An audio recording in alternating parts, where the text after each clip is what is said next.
Welcome to the HRIS Careers Podcast with your host, Troy Wallace, a podcast for human resources information systems professionals to help you elevate your HRIS career. We always say no one gets into HRIS on purpose, but it sure is interesting to find out how they did. We interview your HRIS peers to find out how they got tricked into the industry and what lessons and tools they use to progress their careers along the way. We discuss industry trends, AI, and even talk candidly about all the most popular HRIS platforms. Just think of it as the closest bar just outside the entrance of your favorite HR technology conference. Now you get it. Welcome in. I just looked at my daughter and was like, do you know what? Screw the lot of them. I'm not going to turn up into the world and be a fraction of me, because if I do that, I'm telling my daughter that it's okay for people to kind of squash you a little bit so that you can conform to their world. All of a sudden, I went in thinking I was going to be like, yeah, here comes Gabi, let's go and let's do everything. Just kind of like, actually, could you just be like 1% of who you are? Actually, I don't want to be 1% of Gabi. I want to be 100% of Gabi. That if you are looking at picking up a recruiter to look for candidates for you, if they don't use the word Boolean and you can't see a good solid Boolean they've used, you shouldn't be paying them 25% for anything, right? They need to know how to hunt. Otherwise, they're useless to you because they're not seeing true talent pools. Logically, there is a lot of data in your hands, in your possession, about what these candidates may or may not call themselves, the words they use, but those words don't align with your filters, which means you had a huge disconnect. And the technology stack actually almost put like that nice kind of cuddle around the candidate discovery process. So it's about giving each recruiter the power of knowledge to be dangerous. And then included in that is then the technology stack we've developed to be able to do all this unique research on keywords, variations, translating Boolean strings, executing Boolean strings on different platforms. So it's very much about how do you combine the power of knowledge with the sophistication and efficiency of technology to actually help your team become the best hunters they can be. Welcome to the HRIS Careers Podcast, recording live in our studios in beautiful downtown Omaha, Nebraska. Today we have a great interview, high energy, with Gabi Preston-Phypers. She is the co-founder of the AI Boolean search tool for recruiters called TooledUpRacoons. So you can find that at TooledUpRacoons.com. Again, we're just getting the nicest people to talk to on the podcast, and this one is no different. She's super high energy and just a delight to speak with and to listen to. So I saw her on the speaker list for the HRTX conference, and as I dove down the rabbit hole, I just got more and more interested in this technology she'd built around Boolean searching. She and her husband have created this product based on some pain points in their own recruiting business. And it's really interesting to hear that, and also the progression of her career in general and how she found herself in this space. Definitely hits on the same theme we always talk about, is nobody gets here on purpose. Now, here are 3 gigantic things you're going to learn from the podcast. Number 1. Learn what she means by putting a hug, or she calls it a cuddle, around your recruiting searches. Number 2. How she uses the concept called data-centric hunting to help recruiters find the right candidate pools. Number 3. How they built their tool, TooledUpRacoons, to solve their own search problems, and then brought it to market to benefit the rest of us in the recruiting world. And there's so much more. So I burned through a lot of clips in the cold open just because I thought there was so much that I wanted to include and highlight. So definitely listen to the whole podcast. Of course, we do the lightning round. Should come up around the 35 to 40 minute mark. The show notes, as always, will be packed on this one, so you'll be able to link up to her product, her LinkedIn, and all of her social media handles. If you want to see our smiling faces and watch the video, it'll be up on the YouTube channel. Again, all the resources mentioned and links will be in the show notes. We certainly appreciate you following the show on your favorite podcast platform and leaving feedback either on Apple or Spotify or YouTube or wherever you consume your podcasts.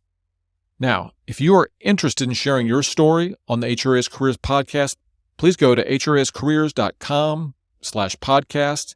There's a little form you can fill out. There's a little quick voice memo widget you can use.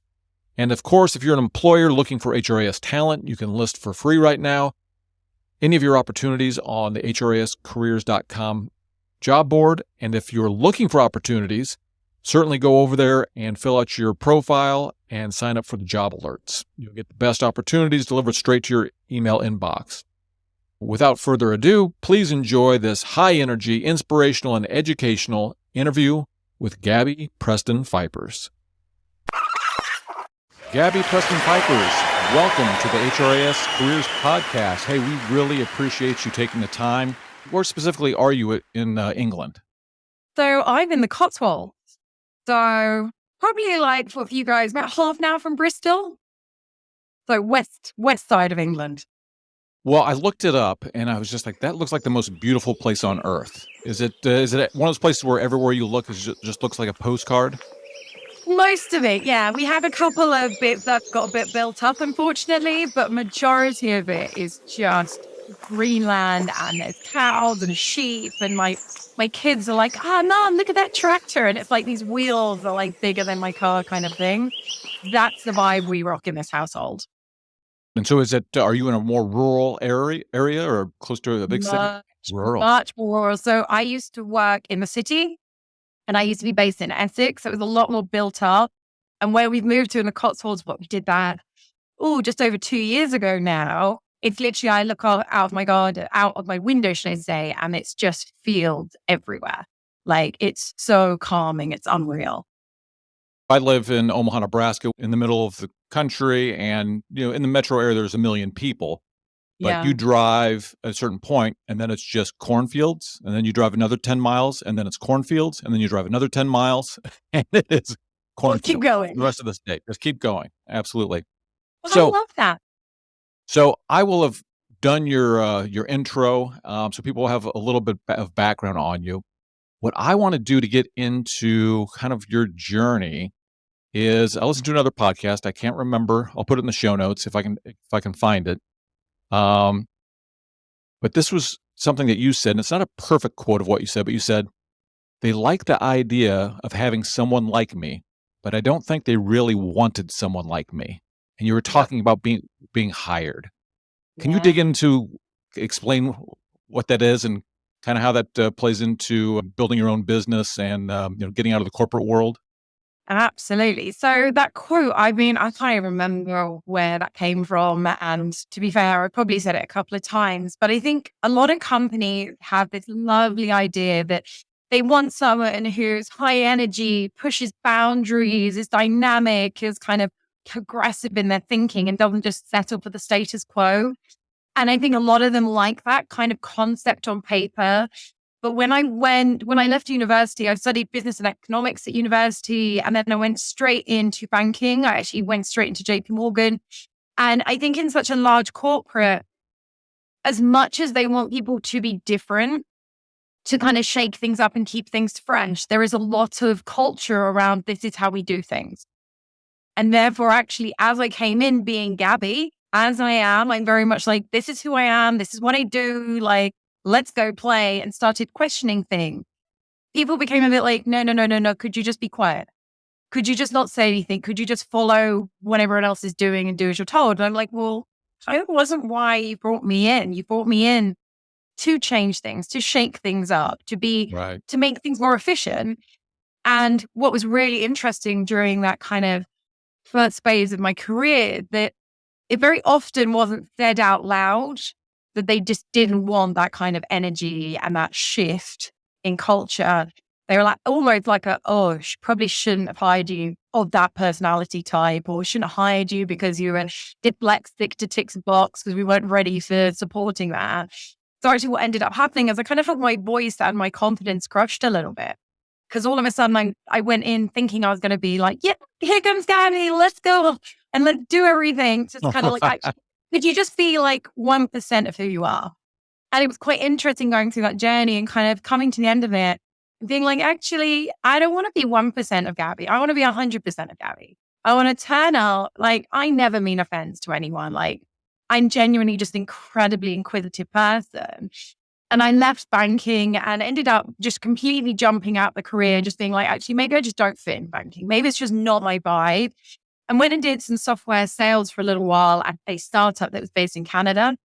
And I was actually their first UK-based sales rep. So I was doing a lot of the marketing, the selling, like everything beginning to end. And it was so much fun. But then when I returned back from maternity leave, they were like, actually, now you've got a daughter and a child, your priorities have shifted. So again, they're like, you need to be demoted to a lesser role. And I was like, well, hang on a minute. We're going through this journey again of being like, you can be Gabi, you can be the world around you, but you can't have what you want to have in life. And it was kind of in that moment where I just looked at my daughter and was like, do you know what? There is a lot of them. I'm not going to turn up to the world and be a fraction of me. Because if I do that, I'm telling my daughter, and now I've got 2 daughters now actually, that it's okay for people to kind of squash you a little bit so that you can conform to their world. So I was like, do you know what? I'm out. I'm going to go and carve out a future and a journey and a business that allows me to kind of really hunker into where my skill sets are and how I can really help other people just come as they are and just smash life and be happy and don't get squashed. So that quote that you referenced really kind of stems everything that I kind of hold into my head when I walk into a room. It's like, are you going to squash me or are we going to elevate up and we're all going to drive forward together? And it's just made me very aware of just being me and doing what I'm great at and maneuvering positions where I'm trying to be quiet, silenced, should I say. Yes. And so obviously HRIS, Human Resources Information Systems, that's the type of people that listen to this podcast. So some of us come from the functional world of human resources. And when we hear a story like that, we're like, we smell a lawsuit. You know, I think that's more American way of thinking of. Yes, right. They absolutely. All right, guys. I mean, especially, I guess, like my time at JP, I think they were a bit like, oh my God, we have to tread really gently, right? It's at a time, it's like, I'm a woman, I'm dyslexic. Like I was taking all those flags where I could cause a pain. But in my mind, it's okay, right? I think so many companies are really scared. Like, do you know on a piece of paper, they're like, I really want someone who's like this. And then it comes to reality and they're like, dude, maybe I didn't mean it quite that much. And it's a learning curve for them to learn their boundary on actually how do you assess how much of a boundary pusher you want or a progressive thinker or a high energy person. So actually for me, I was like, do you know what? This was a learning curve for both of us. I wasn't the right fit for you and you weren't the right fit for me. But I think the lawsuits happen when we don't actually just say it out loud and call it like a spade is a spade. You either fit or you don't. Could I move Gabi to a better role that's better suited to her skill set? Yes, no. Those are the type of conversations I think often that lack in organizations and actually do result in those lawsuits. But luckily for them, I'm very calm and I'm like, actually, it was a moment in time in my journey. I don't think they've ever been stupid enough to hire another miniature me ever again. Like, no, thank you, Gabi. One was enough. Go that way. Well, and the world has a way of working things out, right? Mm-hmm. And maybe thank goodness it happened because now you're out doing what you did. And what attracted to me is, so I think I became aware of you. I think you were going to be speaking at the HRTX or RX, I can't remember thing. And I was like, oh, who's this person? Oh, Boolean search. Oh, that's interesting. I'm going to click on this. And then I clicked more. It's like, oh, this is really interesting. So as I understand, I'll let you explain it, that you ended up going into the recruiting business and you explain how that happened. And then now this tool that you've created is kind of built out of fixing your own problems. Yeah. So what was it? So when I left the software startup company, my husband actually owns a recruitment agency. He specializes in mobile robotics. And since he graduated university, he's always been in recruitment. So it's always been something that was in the background of my world. And for years and years and years, he's been like, Gabs, come and join the business, come and step in. You'd be amazing at it because it's a people-based business and you are fantastic with people. Come this way. So I stepped into the recruitment business and I said, look, before I go any further, my role at JP Morgan was all about operational efficiency and excellence. Like I am a hardcore operations geek. I like things working effectively and efficiently. And that's just who I am.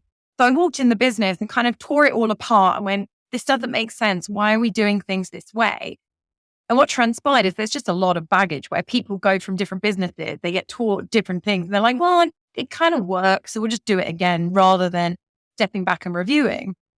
And once I'd kind of finished going through the business, I sat down and went, you know what, there's one piece I just can't get my head around. And it was the candidate discovery piece. And I was like, we've got access to job boards and social media and all this great stuff. But yet still using Boolean for candidate discovery was the most accurate way to do things. But still, it was so painful to do the research on alternative keywords and acronyms, to build Boolean strings, to update it with different variations, to track it if I wanted to use a Boolean string I'd already used on a previous role for one that came in today. It was just really clunky. And I just looked at Mitch and went, we know enough to be really dangerous when it comes to candidate discovery. It's what we're really, really good at.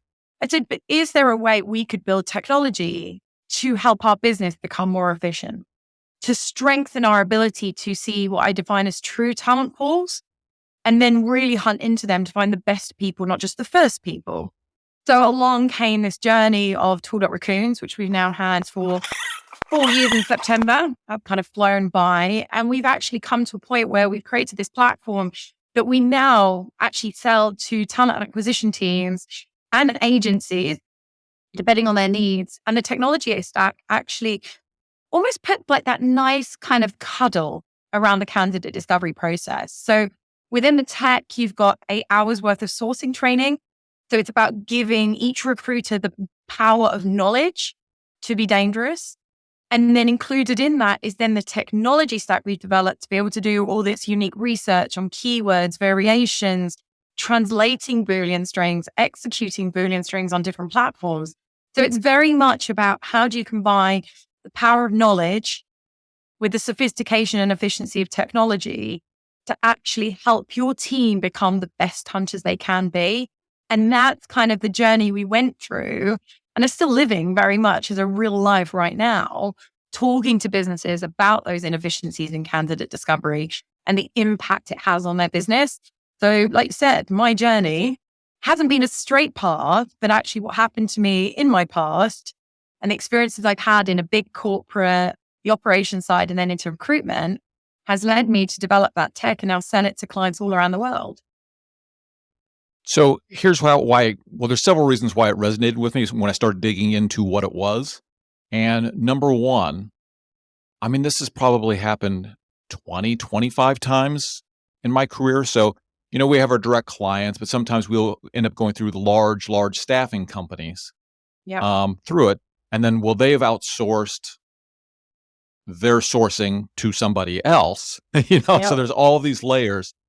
And we'll end up getting sourced by a sourcer, and then they come back to, I'll call it the prime contractor. And I'm like, oh, it's KPMG? We're in their database. Yep. Why didn't they just find us? Right. And I have to believe that even all these companies have spent all this money accumulating these large databases, and they can't get the data out, or they can't get accurate data out, or they can't get the right data out. And that sounds like it's, in some cases, they need to understand how to Boolean and create these searches. Yeah. And I think that's the thing. I think there's like this wave of complacency to a large extent. Like I see it all the time where recruiters win a contract and then outsource it and outsource it and outsource it because they're like, oh, the candidate discovery piece doesn't matter. And I'm sitting there going, you do realize this entire process falls apart without a candidate, without the best candidate. The whole thing is mute. Like, who are you interviewing? Right. Who are you talking to? Who are you hiring? None of this matters if you can't do this really critical piece up front. But I think with how much technology there is out there, people are of this mindset that the technology is designed to help them. And I talk about it a lot. So like if we bring up like job boards, right? CV Library, Monster, Total Jobs. We could bring up things like LinkedIn Recruiter, Light, Corporate, whichever version you want. There is this underlying assumption that these guys have filters and therefore the filters are good enough. That's what we need. That's going to find me the best talent. And I have proved over and over and over again until I am blue in the face. I almost look like a Smurf at this point where I've just turned around and gone, these filters don't work. They don't work because candidates are now allowed to write whatever they want on their profiles. When someone submits a CV to you and it enters your ATS, The job title is whatever their company has given them. It won't necessarily match the filter criteria that you have within the technology stack you're using.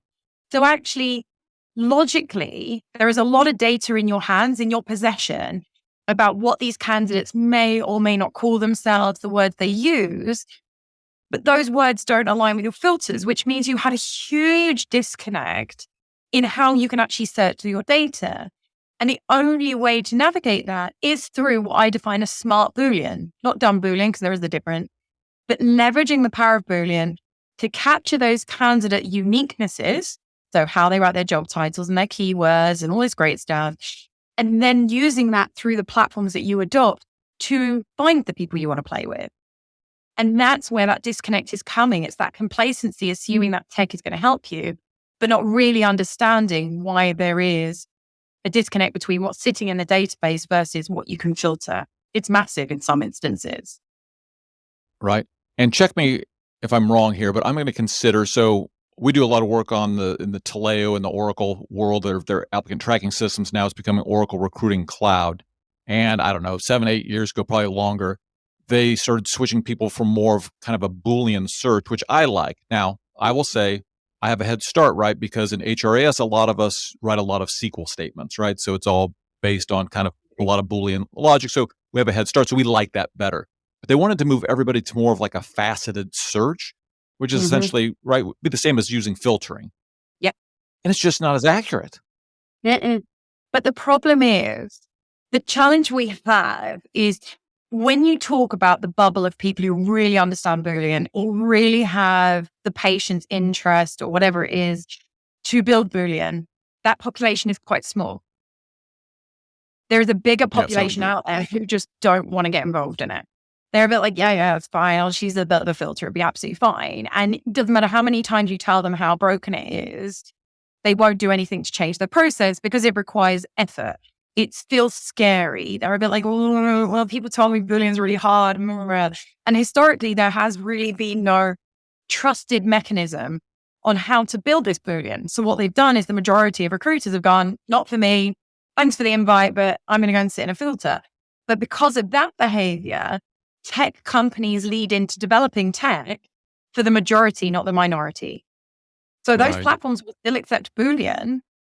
But this is why, again, for us, when we looked at TooledUpRacoons, we were like, I know someone said to me, they're like, are you going to embed in someone's tech? So like, am I going to have an automatic connection into, I don't know, a job board or a CRM? And I said, no, like, I want to enter the world where every single recruiter has the power to leverage Boolean in a way that's accessible to them and isn't overwhelming and isn't overcomplicated, and they can take it wherever they want to hunt.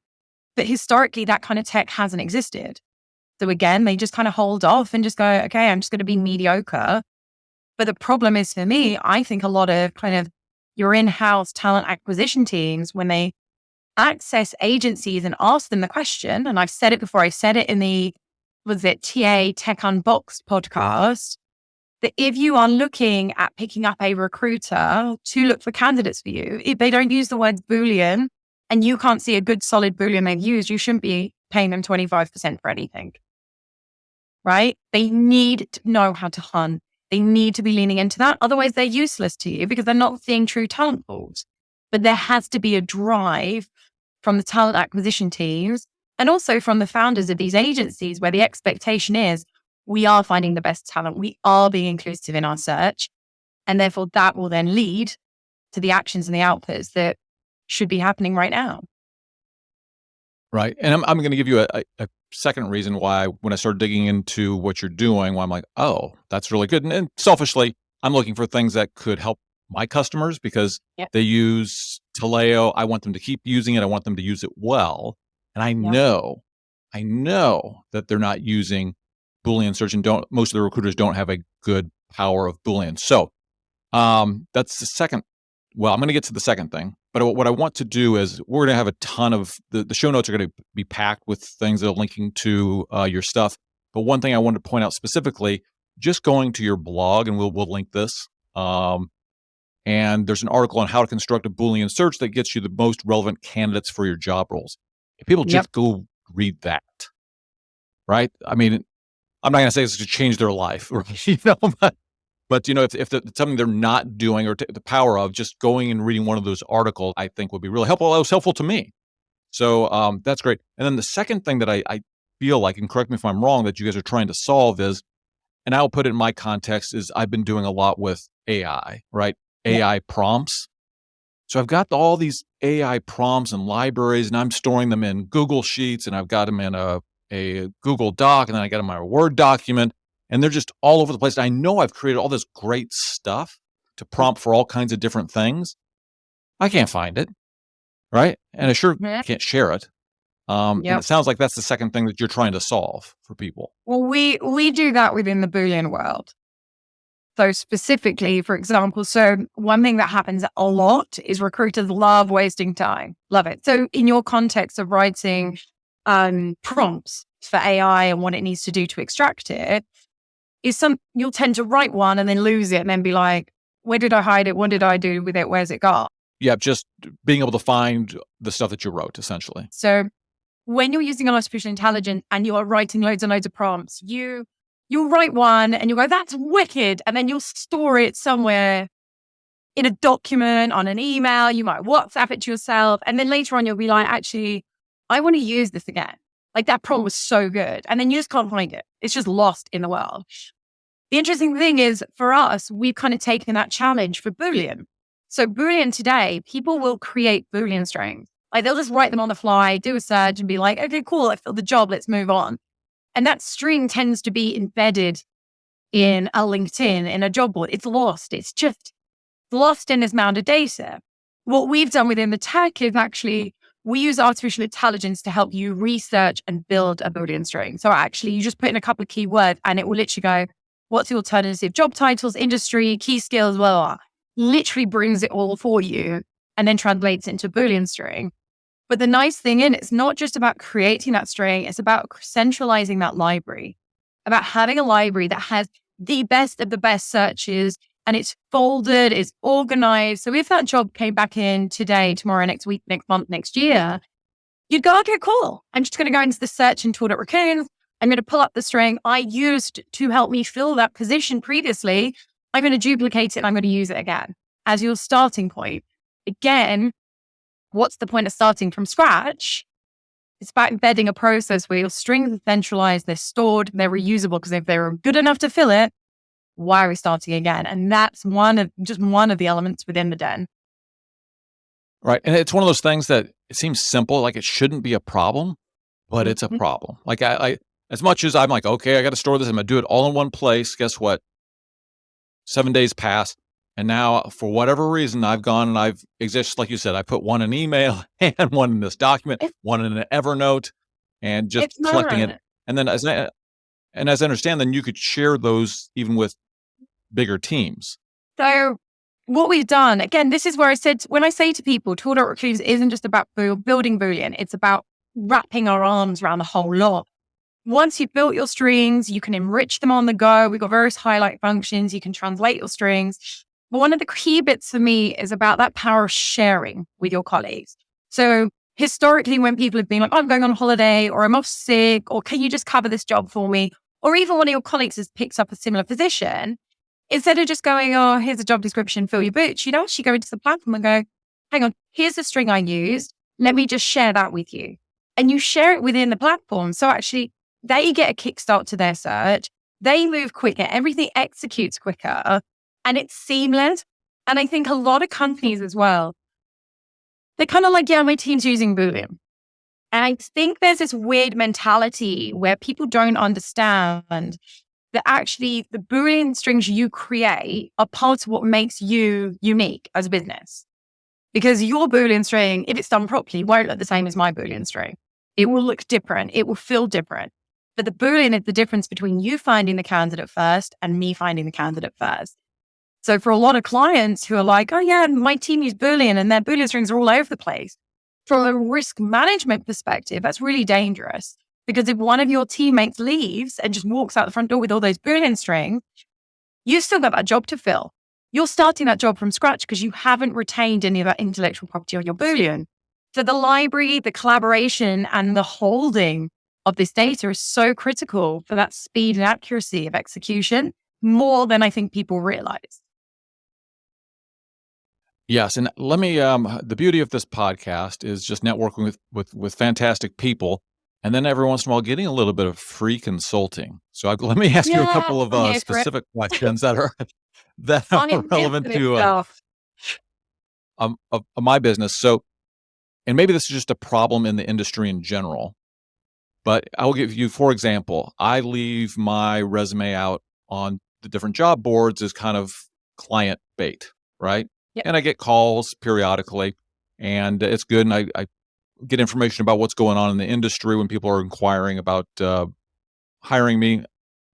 But I have the word Workday, and Workday is a big software Mhm. platform. They're one of our It is clients. not, yes, it's not what I do on a day-to-day basis, but I've interacted with the software. I've done some conversions. But anybody who actually read the resume would know that I am not a qualified Workday consultant. But it's on the Yep. resume, right? So I get 13 emails a day from recruiters saying, "Hey, don't you want to look at this role?" And I look at it because HRS Careers, we have a job posting board. I'm very interested in the whole world, but it certainly is not relevant to me. Is there some sort of solution that would help a recruiter with relevancy, right? To understand that, oh, it was only mentioned once in the resume, so maybe this person isn't, a full-blown Workday consultant? I mean, there is a solution. It's called Read It. It's always my Right. first solution. I think sometimes you look for really Yes. complicated solutions. The best solution is to read Right. it. The second solution is how they've used the word Workday in their searches and actually which job board they've put it on. So each platform has slightly different fields in which you can input Boolean. Okay. So we go to platforms like CD Library. Okay. CD Library is one field, and it's literally, you have to vomit the job titles and the keywords and everything into one big mush. And it's a bit chaotic. Okay. But it does mean that if you use the word Workday, the scenario you've given is very, very real, by the way. There are people who have referenced that they worked with or contracted on a project for Coca-Cola, but they don't actually work for Coca-Cola. But when you have job Right. boards that don't allow a really clean breakdown of Boolean into kind of like a job title, company, key skills, you run the risk of it getting very diluted.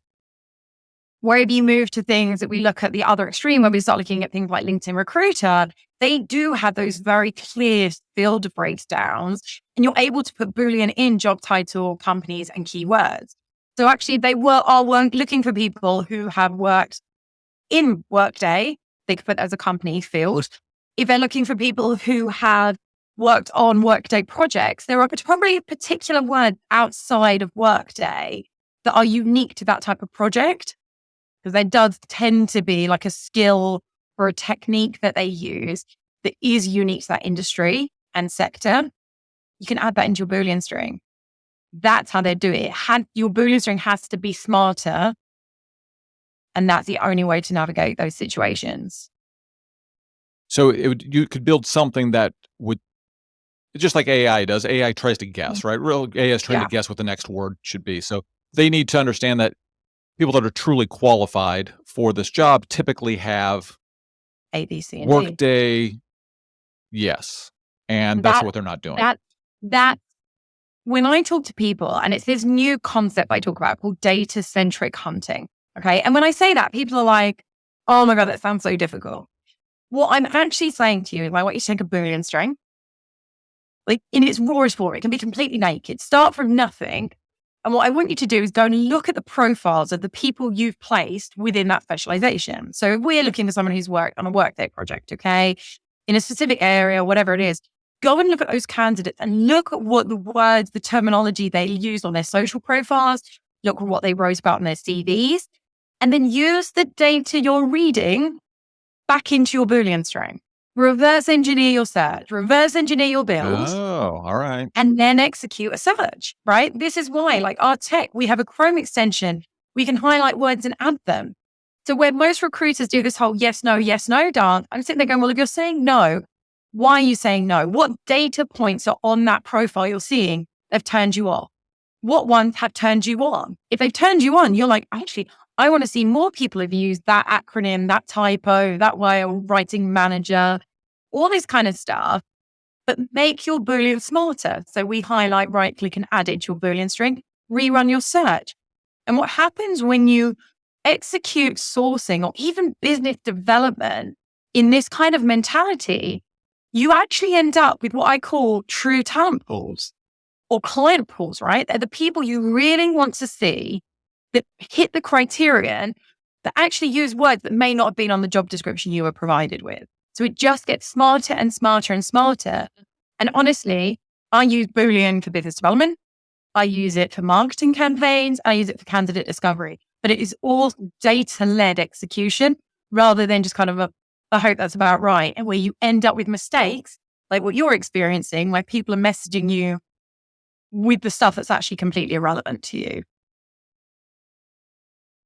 Yeah. So, and I don't know. I mean, I know that they probably have some, flashy system that is going to look for anything that is Workday, and then is just pumping it right into an email system, and it's going out, and it's really generic. And guys, long term, guys, that upsets us. We don't like it as people you're trying to attract. 100%. You didn't do your job. It's lazy, and we get to know that. Hey, when I get an email from you, guess what? We're going to start ignoring it because we know it's probably not relevant. Absolutely. But this is the problem. So do you know what happens with the candidate sourcing part of this dance or even business development? People go, oh, do you know when you say to someone, how was your candidate's discovery process? What's it like? Is it solid? They're like, yeah, do you know what? It's really good apart from no one responds to my message. I kind of sit there in silence and I'm like, I'm going to tell you with like 85 to 90% like confidence that the reason they're not responding to you is because you haven't got a clean search. And therefore the message that you're sending them isn't resonating because you're hitting a load of cannon fodder. Like people, it's like, if this message isn't landing with me, I'm not responding. You have to make it accurate, targeted. They will play in the sandpit with you. Obviously, if you're messaging, I'm allowing the 10% slippage for rubbish messaging. But fundamentally, it all falls short at the execution of the search and what you're building in that target list, where most people go wrong, but they can't see it. And they're almost scared to look that far back to acknowledge that's what's wrong because they don't know how to solve it. Hence why we've invaded the world in the way we have. This is part of why, we want to educate people on this subject and other things. And with HRIS Careers, we have a job board, right? And they'll do this small commercial is you can post for free at this point to get a regular listing. But we do have to police a little bit what people are posting because it's not good for business when you post a job for a HRIS Careers, job board, and it is not relevant to HRIS Careers, and you're just doing it because it's free, right? So now we've got job alerts going out, and we've got people unsubscribing because they're not relevant job postings, and that's bad for everybody. So that's a little commercial for HRIS Careers and advice if you're posting on our job board. Yes, but it stems with the fact that it's always be relevant. Be relevant to where you are. Know the audience you're talking to. Like the audience you're creating on your job board is not for everybody. It is for a niche of individuals who want a particular role, needs particular support. And when you enter that, it's about taking those 2 seconds to kind of breathe and go, right, this is where I'm going to go and this is what we're going to do. And it's the attention to detail element that's so critical and quite frankly, just rush past. Absolutely.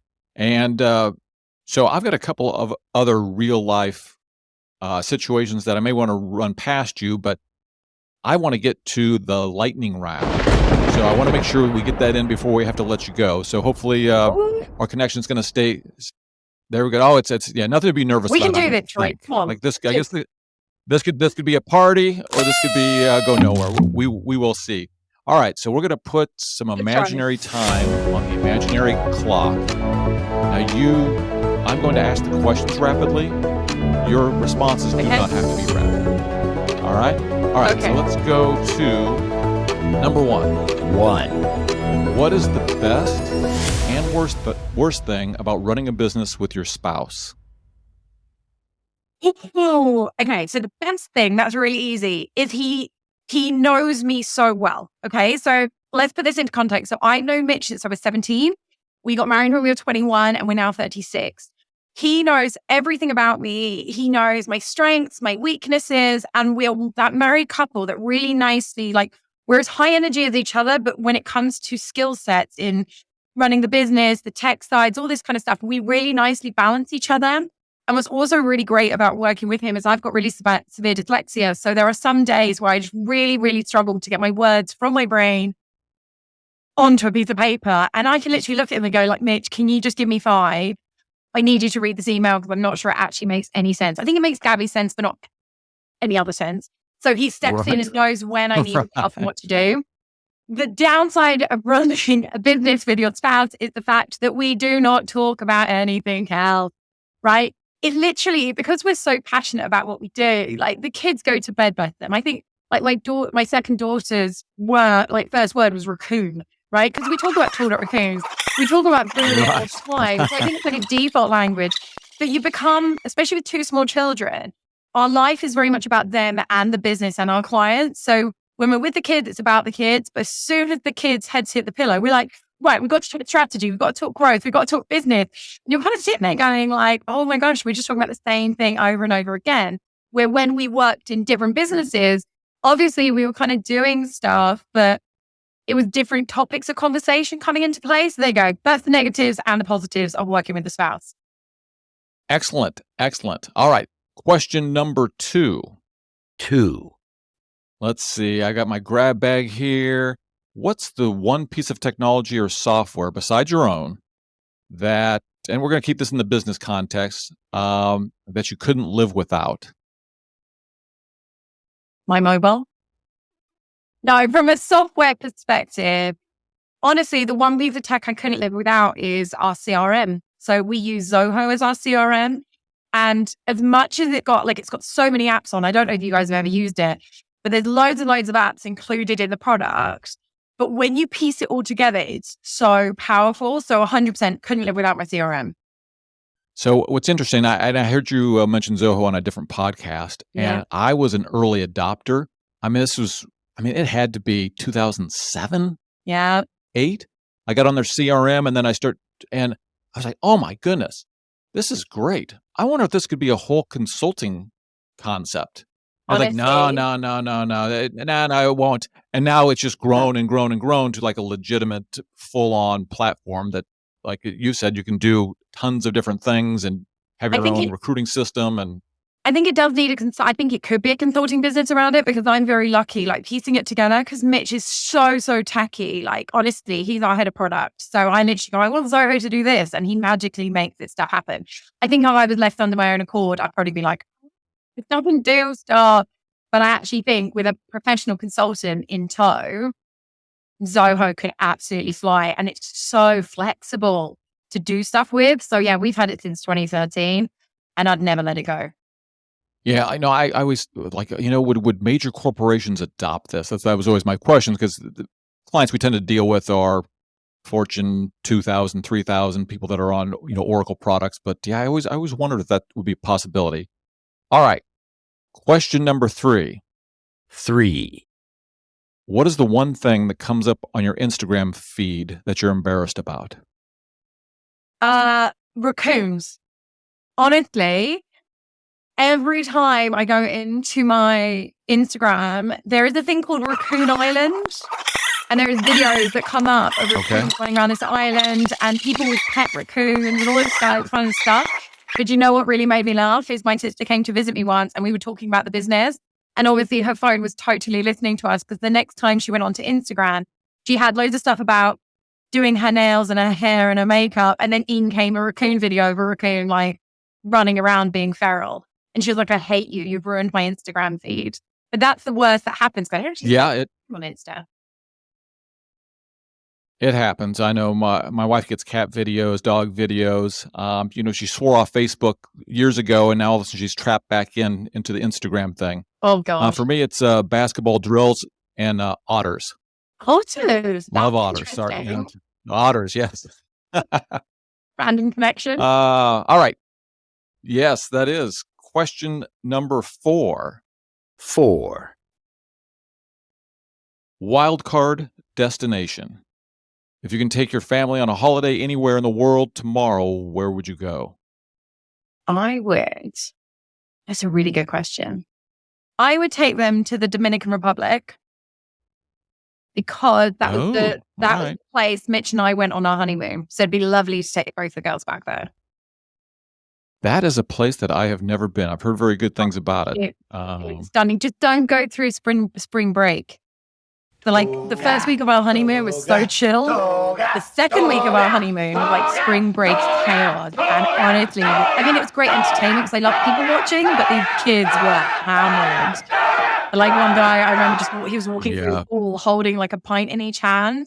And you could just see him going under the water, but his pints were going above the water. So his arms were raising so they didn't get water in them.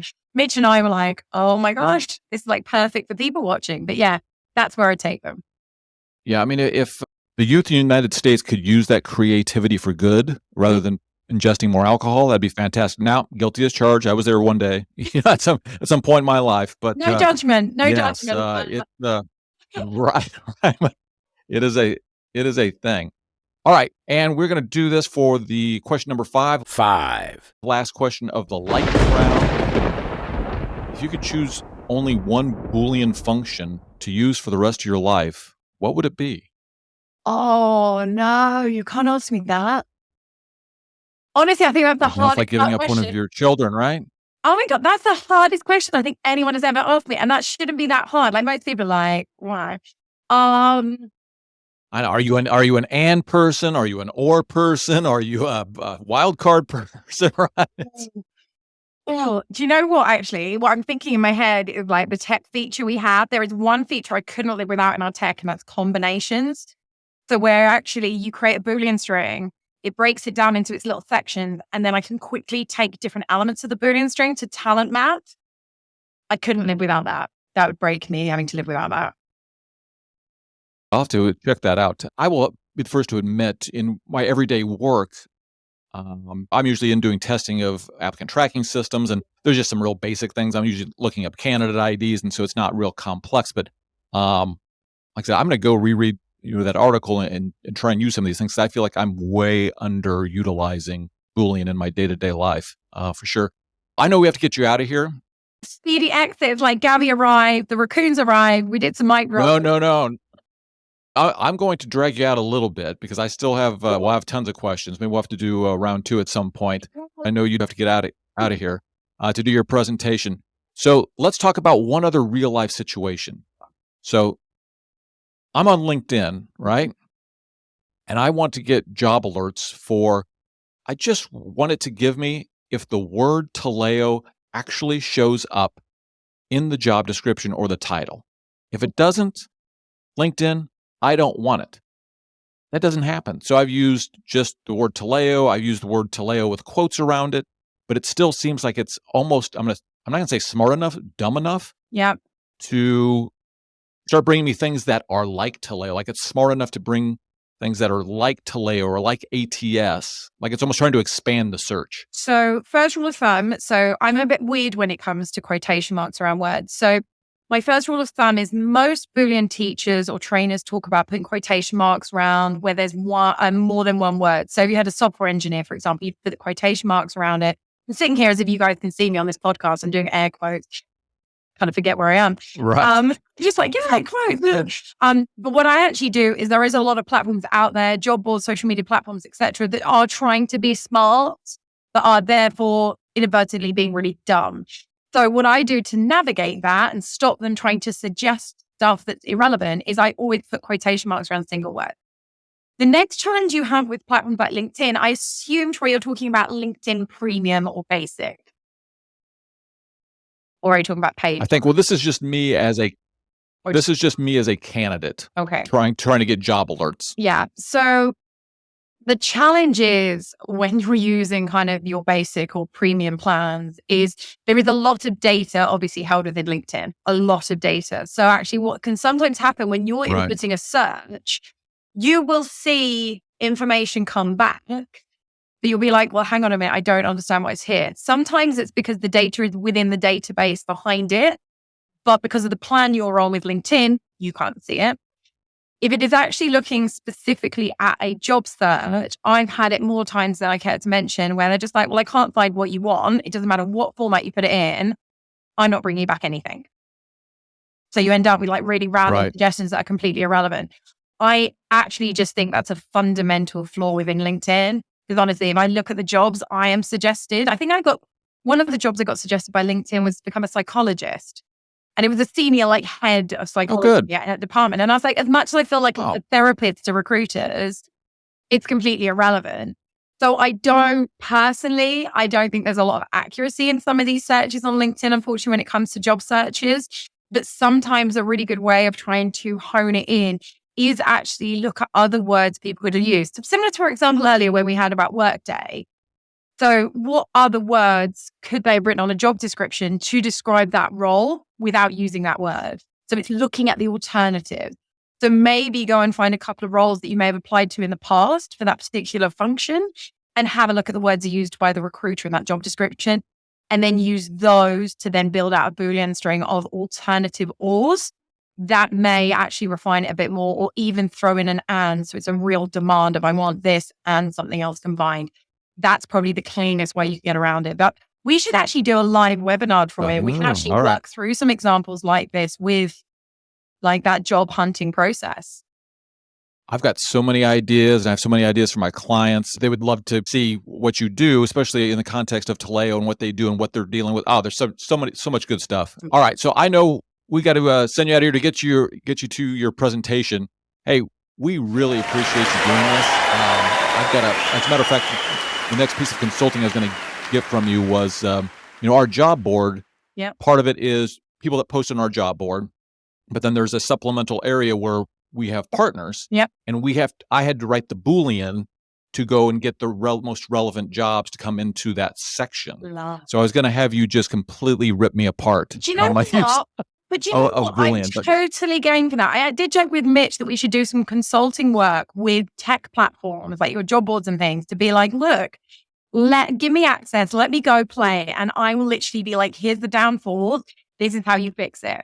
Because I love that stuff, because the more I can use the power of what I know to help, the less challenges candidates had, the less challenges kind of talent acquisition teams, HR teams had finding talent. That for me is the golden point where we can actually bring the worlds together. So all you have to do, Troy, honestly, I will be there 1,000 times over. Just drop me a message. We can do a replay version 2.0 of this podcast. We could do a live. We can do some private stuff.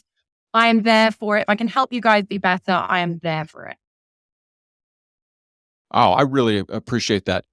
So before you go, again, we're going to have jam-packed show notes with all the links. I've found a bunch of things on your site that I want to make sure people pay attention to that I think will be really helpful. But where's the best places to go to connect with you? So the best place to find me is on LinkedIn or via my email. Honestly, LinkedIn I live in. And actually, if you come connect with me on there, I do share a lot of kind of thought-provoking material, should I say, about challenges, experiences, and share a lot of what I know. So come and find me on LinkedIn, connect with me, and actually come and say hi and talk to me about what's going on in your world. Because like I said earlier, if I can help you, I will be there for it. So yeah, come and say hi on LinkedIn. And Trail also, you've got my email, free to share that around with everyone. Excellent. Hey, again, we really appreciate it. To the HRIS Careers community, we'll see you next time.